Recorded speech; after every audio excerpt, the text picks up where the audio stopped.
Pete, to wrap it all up, if we go and talk about Manchester United as revealed this week, it looks like potentially Jadon Sancho's time at the club could finally be up. Yeah, I think this one's almost a certainty to happen in January that Jadon Sancho will leave Manchester United. Is well publicised fallout with Eric Ten Hag. There's been no sign of any olive branch being offered by either Ten Hag or Jadon Sancho, so they're both sticking to their guns in this one. And with Eric Ten Hag looking like he will remain in charge of Manchester United, I don't see anywhere back for Jadon Sancho unless he does finally apologise for his outburst against his manager as well.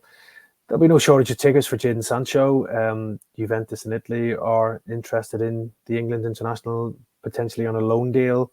I'm sure there'll be interest from the Saudi Pro League as well. There was interest from some Saudi Pro League clubs just before the close of their window, just after the incident when he was left out against Arsenal as well. So I'm sure they'll be also monitoring the situation. It's been an untimely affair for Manchester United, this whole Sancho thing. It's could have been avoided, but it's obviously escalated now, and I think there's no way back for Jadon Sancho while Eric Ten Hag is still in charge at Old Trafford. So I think for all parties involved, it's probably best that they move on, and the big decision will be whether it's a loan deal or a permanent deal, because United were demanding big money for Sancho to leave if he was to go to the Saudi Pro League, which he wasn't too keen on.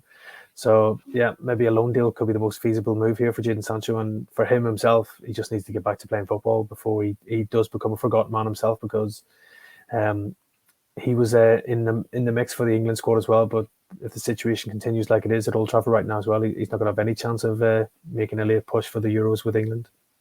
I mean, I have to say it's been abysmally handled by Eric Ten Hag, as many of the sort of softer man management issues have with the Man United players. I think he has really struggled with that side of management. Certainly at a bigger club than Ajax. Ajax obviously a huge club in their own right. Man United's a different level. Huge egos in that dressing room. Huge name players. I mean, he got a lot of credit for how he handled the Ronaldo situation, and rightly so in a way.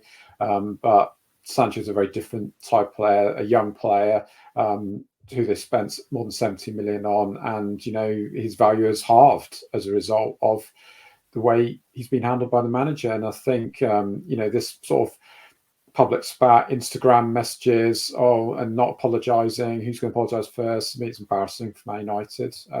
It's journalists like Pete have done a brilliant job of being on top of it and kind of getting the inside track. But from a Man United point of view, if you're elite player who you spend more than 70 million on is not playing, frozen out, and his values diminishing by the day, that's not good management in my book. Ronaldo was a different player. He was always going to go on a free transfer. Even that was completely different. This is a big asset, a huge asset to the club, and it's not been well handled. And Wayne, do you think the fans have a right to be annoyed with how this whole saga has kind of unfolded and now it looks he has to leave the club? Do you think actually fans should be irritated by it, given the prospect of Jadon Sancho as a winger? Or unfortunately, is this just a scenario in football that has happened? I think they should be, because of the money the club spent, because of how far they went to get him in the first place. I mean, he was on the radar of so many top clubs. There was such a battle to sign him, and Dortmund didn't want to sell him, and did very well to get so much money for him. Because I personally, I don't think he is quite a superstar level, but still, he should be good enough to get to be a big asset for many Premier League clubs. So I think United fans should be annoyed. They want to see the team play great football. They want to see great attacking players, and Sancho should be one of them. He has the capability to one of them. United's football's been forgettable this season. Their top scorers are defenders and midfielders.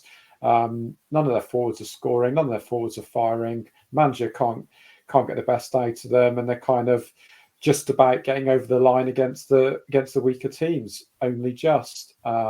So yeah, absolutely, they should be annoyed. They should be annoyed about how Anthony's been handled, how Greenwood's been handled, and and quite a few others, because it's not good management at all.